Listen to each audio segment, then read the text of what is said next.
मेरे ससुराल वाले। सिया एक पढ़ी लिखी लड़की थी। अच्छी शिक्षा के साथ साथ उसने अपने माता पिता से अच्छे संस्कार भी पाए थे।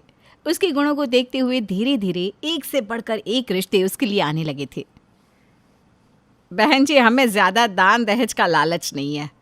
हम तो बस यही चाहते हैं कि एक अच्छी सुशील संस्कारी लड़की आकर हमारा घर संभाल ले। बस हमें इससे ज़्यादा और कुछ नहीं चाहिए। देखिए बहन जी, हमने तो अपनी तरफ से बिटिया को संस्कार देने में कोई कमी नहीं छोड़ी। बाकी तो सबका अपना अपना भाग्य है। माँ बाप बच्चों का भाग्य लिख तो नहीं सकते, बस प्रयास कर सकते हैं कि उनका जीवन सुखमय बीते। वाह वाह बहन जी, ये बहुत अच्छी बात कही आपने। चलिए अब हमें आज्ञा दीजिए। पंडित जी से सगाई का मुहूर्त निकलवा कर मैं आपको खबर करती हूँ। जी बहन जी, बहुत अच्छा। राधे राधे। राधे राधे।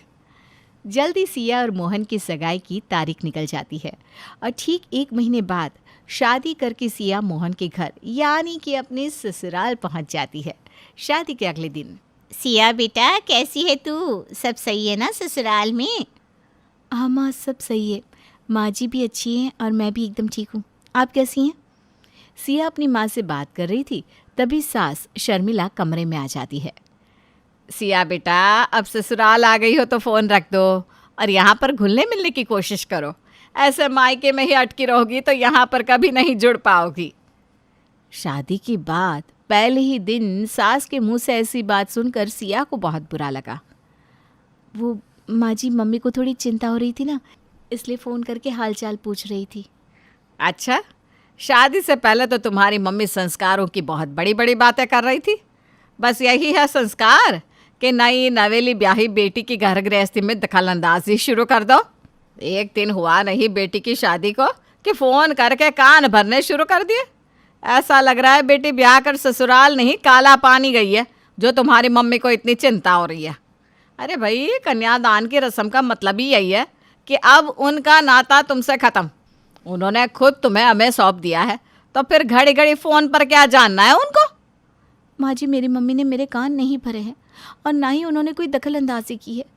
बस एक फ़ोन ही तो किया है। मुझे समझ भी नहीं आता कि मेरी माँ के एक फ़ोन करने से किसी को क्या दिक्कत हो सकती है। सिया की दलीलों का सास शर्मिला पर कोई खास असर नहीं पड़ा। वो तो जैसे राशन पानी लेकर नई बहू सिया पर चढ़ गई थी और जो भी उसके मुंह में आ रहा था सिया को सुनाती चली जा रही थी। सास के मुंह से खरी खोटी बातें सुनने के बाद सिया आंखों में आंसू लेकर कई घंटे तक गुमसुम से अपने कमरे में बैठी रहती है। उसे समझ में नहीं आ रहा था कि अभी चंद दिनों पहले तक प्यार और ममता लुटा रही सास शर्मिला अचानक ये किस रूप में आ गई है। आखिर वो किसे सच माने, जो उसने अभी देखा या जो वो आज तक देखती आ रही थी। सिया के दिल को गहरा आघात लगा था। फिर भी अपने नए जीवन की शुरुआत वह ऐसे आंसुओं के साथ नहीं करना चाहती थी। अपने आंसू पोंछने के बाद जल्द ही वो शादी के बाद होने वाली रस्मों में शामिल हो जाती है। 2 दिन बाद। हेलो जी मम्मी जी, नमस्ते। कैसे हैं आप लोग? जी यहाँ सब लोग ठीक है। जी जी जी, सिया भी बिल्कुल ठीक है। रुकिए, मैं अभी बात करवाता हूँ। मोहन सिया को फ़ोन देता है। नमस्ते मम्मी, कैसे हो आप सब? क्या बात है बेटा, 2 दिन हो गए तेरा कोई फ़ोन भी नहीं आया। मैंने फ़ोन मिलाया भी था, तूने उठाया नहीं। तब जाकर मैंने मोहन जी को फ़ोन मिलाया। ऐसी कोई बात नहीं है मम्मी, मैं बिल्कुल ठीक हूँ। वो मैं ना थोड़ी सी बिज़ी थी तो फ़ोन नहीं उठा पाई। आप बताइए, घर में सब लोग ठीक है ना? हाँ बेटा, वैसे तो सब ठीक है, लेकिन जब से तू गई है घर तो जैसे काटने को आता है। पूरा घर बिल्कुल खाली हो गया है। तेरे बिना अच्छा नहीं लगता बेटा। माँ बाप बेटी को घर से विदा तो कर देते हैं, लेकिन अपने दिल को कैसे समझाएं। माँ की बात सुनकर सिया की आंखों में आंसू आ गए थे। अब परेशान मत हो माँ, मैं जल्दी मिलने आती हूँ। आप अपना और पापा का ख्याल रखना। ठीक है बेटा, तू भी अपना ख्याल रखना। सिया ने देखा कि मोहन त्योरियां चढ़ाए सोफे पर बैठा उसके फ़ोन रखने का इंतज़ार कर रहा है। हद हो गई है सिया तुम्हारी मम्मी की। अरे ये बात बात पर मेलो ड्रामा करने की आखिर क्या ज़रूरत है? अच्छा, तो मेरी मम्मी ड्रामा कर रही थी? आपकी मम्मी मुझे बात बात पर संस्कार सिखाती हैं और मेरी माँ, जो आपकी भी सासू माँ लगती हैं, उनके अपनी बेटी के लिए आंसू आपको ड्रामा लग रहे हैं? वाह, संस्कार तो इसे कहते हैं, है ना? हाँ, मेलो ड्रामा कहते हैं इसे। अगर तुम फ़ोन नहीं उठा पाई तो झट से मुझे फ़ोन लगा दिया। ऐसा लग रहा है जैसे कि हम न जाने तुम्हारे साथ क्या कर रहे हैं, जिसकी चिंता में घुली जा रही है तुम्हारी मम्मी। मैं सब समझता हूँ। हमारे घर की पल पल की जानकारी लेने के लिए ही तुम्हारी मम्मी रोज़ तुम्हें फ़ोन करती है ना। आपकी मम्मी ऐसी बातें बोलती थी तो मुझे लगा उनकी उम्र हो गई है, उनका ज़माना अलग है, इसलिए उनकी सोच ऐसी है। लेकिन आप ऐसे निकलेंगे, मैंने कभी सपने में भी नहीं सोचा था। सिया देखो, सीधी सी बात है, जो लड़कियां पल पल की खबर मायके पहुंचाती है उनके घर कभी आबाद नहीं होते। अरे क्या ज़रूरत है अपने जीवन में होने वाली हर छोटी बड़ी बात मायके में बताने की। अब तुम्हारी शादी हो गई है, अपना नया जीवन शुरू करो।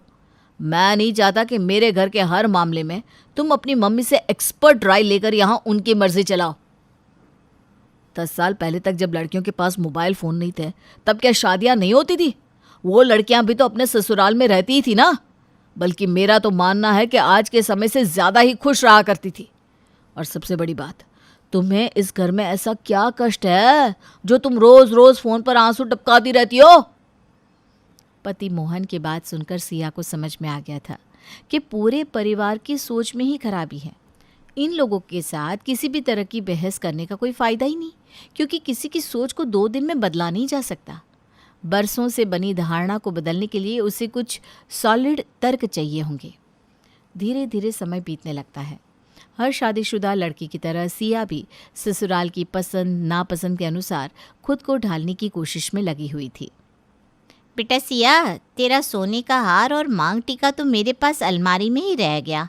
बड़ी गलती हो गई बेटा, तुझे ज़रूरत हो तो मैं कल ही भिजवा देती हूँ। अरे मम्मी, वो बुआ के यहाँ से लौटने के बाद मैंने ही तो आपकी अलमारी में अपने गहने रखवाए थे। आप माफ़ी क्यों मांग रही हैं? और मैं सोने का हार कोई रोज़ थोड़ी ना पहनती हूँ। अब रखे रहिए, मैं अगले महीने रक्षाबंधन पर आऊँगी ना, तब ले लूँगी। तुम घर आई नहीं कि मम्मी जी का फ़ोन करना फिर से शुरू। हाँ भाई, बेटी के घर पहुँचते ही ताज़ा खबर जो चाहिए होगी। मोहन, मेरी मम्मी किसी की चुगली करने के लिए फ़ोन नहीं करती। मेरी गोल्ड की ज्वेलरी घर पर छूट गई है, इसलिए उनका फ़ोन आया था। क्या? ज्वेलरी छूट गई? देखो सिया, माँ को मत बताना कि तुम अपने गहने मायके में देकर आई हो, वरना जो होगा उसके लिए तुम खुद जिम्मेदार होगी। मोहन, मैं देकर नहीं आई, वो गलती से रह गए हैं। और दूसरी बात, अगर मेरा कोई सामान मायके में है भी तो क्या वहाँ चोर डाकू रहते हैं जो चुरा लेंगे? उस रोज़ तो सिया का मूड इतना खराब हुआ कि उसने पूरे 2 दिन तक पति से बात तक नहीं की। पति मोहन को भी अपनी गलती का कोई एहसास नहीं था, इसलिए उसने भी सिया से बात करके झगड़े को ख़त्म करने की कोई कोशिश नहीं की। लगता है मुझे ही बात को ख़त्म करना होगा, नहीं तो ये झगड़ा ऐसे ही बढ़ता चला जाएगा। तीसरे दिन सिया अपनी माँ को फ़ोन करती है। मम्मी, वो मुझे कहीं शादी में जाना है, उसके लिए गहनों की ज़रूरत है। आप प्लीज़ पापा के हाथ मेरा सामान भिजवा देंगी? और हाँ, पापा को कहिएगा कि चुपके से मेरा सामान सिर्फ मेरे हाथ में ही दे, किसी और के सामने गहनों के बारे में बात करने की कोई ज़रूरत नहीं है। माँ को सारी बातें समझाने के बाद सिया फ़ोन रख देती है। अगले दिन सिया के पापा उसका सामान लेकर आते हैं और गहनों की पोटली उसके हाथ में देकर लौट जाते हैं। मैंने मायके से अपने गहने वापस मंगवा लिए हैं। अपनी संतुष्टि के लिए आप एक बार चेक कर सकते हैं कि सारा सामान सही सलामत वापस आया या नहीं। गहनों के वापस आ जाने के बाद धीरे धीरे मोहन भी सामान्य हो गया और सिया से बातचीत करने लगा। इस घटना को कुछ ही दिन बीते थे कि एक दिन सास शर्मिला उसके कमरे में आती है। सिया बहू, अपने गहने देना ज़रा। क्या हुआ माँ जी? अरे वो अलीगढ़ वाली जीजी के यहाँ शादी में जाना है ना, तो मैंने सोचा तेरा हार और सोने के कंगन पहनकर चली जाती हूँ। सिया खुद भी अलीगढ़ वाली बुआ जी के यहाँ अपना हार और कंगन पहनकर जाना चाहती थी, लेकिन शर्मिला ने बिना सिया की इच्छा पूछे उसके गहने उससे ले लिए। क्या लगता है आप लोगों को, शर्मिला कभी अपनी बहू को समझ पाएगी? क्या आप लोगों को भी लगता है कि सिया का अपनी माँ से बात करना गलत है? क्या सच में उसकी माँ के कारण सिया की शादी खतरे में थी? मोहन, मैंने आपसे कहा था ना कि आज आप ऑफिस से जल्दी आ जाना, हम लोग बाजार चलेंगे, लेकिन आप अभी तक लौट कर नहीं आए। फ़ोन रखने के बाद सिया कुछ उखड़ी हुई सी नज़र आ रही थी। बहू को ऐसे चिड़चिड़ाती हुए देखकर सास शर्मिला उसके पास जाती है। क्या बात है बहू, इतनी परेशान से क्यों नज़र आ रही है? कुछ काम था क्या मोहन से जो जल्दी आने के लिए कह रही थी? हाँ मम्मी जी, मैं काफ़ी दिनों से नए पर्दे और चादर लेने के लिए कह रही हूँ ताकि मेरे रूम का लुक थोड़ा चेंज हो जाए, लेकिन मोहन तो जैसे टस से मस ही नहीं होते। बड़ी मुश्किल से आज इन्हें अपने साथ जाने के लिए मनाया था, लेकिन ये अभी तक ऑफिस से घर आए ही नहीं। अरे मैं पूछती हूँ कि नए पर्दे और चादरों की आखिर जरूरत क्यों है? तेरे कमरे के पर्दे और चादर फटे हुए हैं क्या? माँ जी, बात फटने की नहीं है, मैं बस अपना कमरा अपनी पसंद से सजाना चाहती हूँ। अरे बहू, ये अपनी पसंद क्या होता है? पूरे घर में पहले से ही पर्दे लगे हुए हैं, उनमें क्या खराबी है बताओ तो? बस यही होते हैं संस्कार। मेरा बेटा मेरी मर्जी के बिना पर्दे तो क्या, तुझे एक रुमाल भी नहीं दिलाने वाला। और तू भी कान खोल कर सुन ले, आज के बाद मुझसे पूछे बिना मेरे घर में कोई काम नहीं होना चाहिए। तुझे तो रुपयों की कदर ही नहीं है। शुक्र है मेरा बेटा समझदार है जो तुझे टाल रहा है, तब भी तू नहीं समझ पा रही। यह उसका ना कहने का तरीका है। लेकिन मम्मी जी, मैं बस अपने कमरे की बात कर रही हूँ, बाकी का घर जैसे रखना है आप रखिए, लेकिन कम से कम मेरा कमरा तो मुझे अपनी पसंद से सजाने दीजिए। सिया बहू, तुम्हारी माँ ने शायद तुम्हें बताया नहीं कि ससुराल में अपनी पसंद जैसा कुछ नहीं होता। यहाँ वही होगा जो मैं चाहूँगी। ये मेरा घर है और तुम्हें यहाँ के कायदे के अनुसार रहना सीखना होगा। सिया समझती थी कि उसकी सही बात को भी सही कहने वाला इस घर में कोई नहीं है। सास के साथ साथ उसका पति मोहन भी बिल्कुल अपनी माँ की ही परछाई था, इसलिए सही होते हुए भी वो घर की शांति बनाए रखने के लिए चुप हो जाती थी। सिया की शादी को अभी कुछ ही महीने बीते थे और वो अभी अपने ससुराल के तौर तरीकों में रमने की कोशिश कर रही थी कि तभी सास ने सिया पर बच्चा करने के लिए दबाव बनाना शुरू कर दिया। मोहन, मैं अभी बच्चे के लिए बिल्कुल भी तैयार नहीं हूँ। मैं चाहती हूँ कि पहले हम दोनों एक दूसरे को अच्छी तरह समझ लें, उसके बाद ही हम बच्चे को इस दुनिया में लेकर आएंगे। क्या तुम मुझे छोड़कर जाने वाली हो क्या? मैंने ऐसा कब कहा मोहन कि मैं आपको छोड़कर जाने वाली हूँ? लेकिन अपनी ज़िंदगी में किसी तीसरे को लाने से पहले मैं चाहती हूँ कि हम एक दूसरे को तो अच्छी तरह समझ लें, एक दूसरे की पसंद नापसंद, अच्छाई और बुराई दिल से अपना लें, ताकि हमारा आने वाला बच्चा एक अच्छा और खुशहाल बचपन जी सके। पत्नी सिया के तर्कों से मोहन निरुत्तर हो गया था, इसलिए उस समय तो वो चुप हो जाता है, लेकिन अगले दिन पति और पत्नी के बीच में हुई बातों को वो माँ को बता देता है। देख मोहन, तेरी शादी को 6 महीने से ऊपर हो गए हैं। अगर इतने दिनों में भी तुम दोनों पति पत्नी की गाड़ी अलग अलग पटरी पर दौड़ रही है तो इसमें मैं तो तेरा ही दोष बताऊंगी। अरे भाई, पति की लगाम तगड़ी हो तो मजाल है कि लुगाई अपनी हद से बाहर निकल जाए। अरे औरत होकर उसकी इतनी हिम्मत हो गई कि बच्चा आएगा कि नहीं आएगा ये वो तुझे बताने लगी। माँ के उकसाने का मोहन पर ऐसा असर हुआ कि अब वो पत्नी की कोई बात सुनना ही नहीं चाहता था। मोहन, ये हमारे बच्चे का सवाल है। मैं जो भी कह रही थी हमारे होने वाले बच्चे के अच्छे भविष्य के लिए ही कह रही थी, लेकिन अगर आपकी यही जिद है तो ठीक है, जैसी आपकी मर्जी। सिया ने एक बार फिर अपने हथियार डाल दिए थे और मोहन की हाँ में हाँ मिलाने के लिए तैयार हो गई थी। कुछ ही दिन बीते तो सिया ने अपने गर्भवती होने की खबर सुना दी। सिया बहू, मैं देख रही हूँ कि तू आजकल पूरा पूरा दिन बिस्तर पर ही पड़ी रहती है। प्रेग्नेंट हो गई इसका मतलब ये तो नहीं कि तू बीमारों की तरफ बस लेटी रहे हैं और मेरा बेटा तेरी सेवा में लगा रहा है।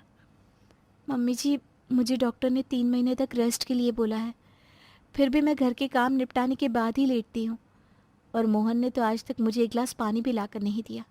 आप ऐसा क्यों कह रही हैं?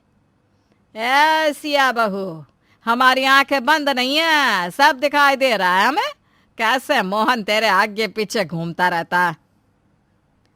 सास के हर बात में नाक घुसाने की आदत के कारण सिया प्रेगनेंसी के 9 महीने बड़ी कठिनाई से बिताती है। किसी तरह 9 महीने बीतने के बाद सिया एक बेटी को जन्म देती है। बेटी के जन्म के बाद सिया अब सास की बातों पर बहुत कम ध्यान देती। उसकी पूरी दुनिया अपनी बेटी अंशिका के आसपास ही घूमने लगी थी। मोहन के व्यवहार में भी बेटी के जन्म के बाद बहुत बदलाव आ गया था और वो भी अपनी बेटी से बहुत प्यार करता था। सिया, मैं चाहता हूँ कि हमारा बस एक ही बच्चा रहे। अंशी मेरी ज़िंदगी है और मैं अपने जीवन में अंशी की जगह किसी को नहीं दे सकता। मैंने सोचा है मेरा जो भी है सब अंशी का ही है, उसका प्यार मैं किसी के साथ नहीं बांट सकता। मेरी भी यही इच्छा है कि हम दूसरे बच्चे के बारे में ना सोचकर अंशी के भविष्य के बारे में सोचे। मोहन और सिया अपनी बेटी के साथ बहुत खुश थे और उन दोनों की यही राय थी कि उन्हें अब दूसरा बच्चा नहीं चाहिए। सिया बहू, अंशिका 2 साल की हो गई है, अब यही सही समय है दूसरे बच्चे की तैयारी कर लो। मम्मी जी, मैंने और मोहन ने डिसाइड किया है कि हम दूसरा बच्चा नहीं करेंगे। अरे, ऐसी बेहूदी सोच बस तेरी ही हो सकती है। इसमें मेरे बेटे को बीच में घसीटने की कोई जरूरत नहीं है। एक बार को लड़का हुआ होता तो हम मान भी लेते कि तुम दूसरा बच्चा नहीं करोगे, लेकिन भूल मत, बेटी हुई है तुझे, और बेटी की माँ ऐसी बड़ी बड़ी बातें नहीं किया करती। एक लड़का तो चाहिए ही चाहिए। खानदान का वंश तेरी लड़की नहीं, लड़का ही आगे बढ़ाएगा। शर्मिला सिया को मोहन के सामने जली कटी बातें सुनाती रहती है और मोहन चुपचाप सुनता रहता है। रात को कमरे में, बस यही है तुम्हारी बातों का महत्व। अभी कल तक तुम्हें बस एक ही बच्चा चाहिए था, और आज जब सबके सामने ये बात स्वीकार करने का समय आया तो मुंह पर पट्टी बांधकर खड़े होकर तमाशा देखने लगे। मन को ठंडक पड़ गई होगी ना मम्मी जी से बातें सुनवाकर मुझे। ऐसी बात नहीं है सिया, मैं वाकई में दूसरा बच्चा नहीं चाहता हूँ, लेकिन माँ को कौन समझाए। मोहन, जिस दिन से मेरी शादी हुई है आप लोगों के मुंह से यही सुनती आ रही हूँ कि माँ को शादीशुदा बेटी के जीवन में दखल नहीं देना चाहिए। आपकी बात मानकर मैंने अपनी माँ से अपना दुख दर्द बांटना भी बंद कर दिया। मैं यहाँ मर रही हूँ या जी रही हूँ, मेरी माँ को कुछ नहीं पता। मेरी माँ ने भी कभी अपना दायरा लांघ कर मेरे ससुराल के बारे में कुछ भी जानने की कोशिश नहीं की। दूसरी तरफ आपकी माँ है, जिन्हें हर उस बात से मतलब है जो मुझसे और आपसे जुड़ी है। शादीशुदा बेटे के कमरे के पर्दे, चादर से लेकर उसकी पत्नी की हर छोटी सी छोटी बात के बीच में बोलना वो अपना हक समझती है। इतना ही नहीं, हमारे बच्चे कब होंगे, कितने होंगे, ये भी वही डिसाइड करना चाहती है। आपको नहीं लगता कि यह पति पत्नी का बेहद निजी मामला है जिसके बीच में किसी को भी नहीं बोलना चाहिए? मैं अगर अपने मायके में कोई गहना भूल जाऊं तो मेरी माँ की गहनों पर नजर है, और आपकी मम्मी बिना मेरी इच्छा जाने मेरे गहने पहनकर कहीं पे चली जाती है, उसका क्या? सिया, माँ कोई बाहर वाली थोड़ी ना है जो तुमसे कुछ भी कहने से पहले उन्हें सोचना पड़े। मोहन, जब बेटे या बेटी की शादी हो जाती है ना, तो हर माता पिता को ये बात समझनी चाहिए कि अब उनका बेटा या बेटी वयस्क हो गया है। उन्हें उनके जीवन के फैसले खुद लेने के लिए स्वतंत्र कर देना चाहिए। आपकी मम्मी कोई मौका नहीं छोड़ती आपको ये जताने के लिए कि माँ पत्नी से ऊपर होती है, और पत्नी को दबाकर रखने से ही आप मर्द कहलाएंगे। आप खुद सोचकर बताइए ना, क्या कभी आपकी माँ ने आपको कहा कि आपको अपनी पत्नी या बेटी के साथ अच्छे से पेश आना चाहिए? मेरी माँ से तो आपको बहुत खतरा था कि वो मेरा घर तोड़वा देंगी। एक बार सोचकर बताइए, क्या आपकी माँ ने कभी हमारा घर बसने दिया है? हम तो बस एक दूसरे का साथ निभा रहे हैं। हमारे घर में न प्यार है, न विश्वास है, और ना ही सम्मान है। ऐसा किस किताब में लिखा है मोहन कि बेटी की माँ घर तोड़वा देती है, लेकिन बेटे की माँ चाहे जो करे उससे घर नहीं टूट सकता? सिया की बातें सुनकर मोहन को एहसास हुआ कि सिया का कहा हुआ एक एक शब्द सच है। तुम सही कहती हो सिया, गलती मेरी भी है जो आज तक हर समय माँ का हाथ पकड़कर चलता रहा। हो सके तो मुझे माफ कर दो। आज के बाद हमारी गृहस्थी में किसी का दखल नहीं होगा। मोहन की बात सुनकर सिया उसके गले लग जाती है और वे तीनों खुशी खुशी रहने लगते हैं। बेटा बहू के बीच में सब कुछ सही चलता रहे, उसके लिए ये बहुत ज़रूरी है कि माँ अपनी सीमा ना लांघे।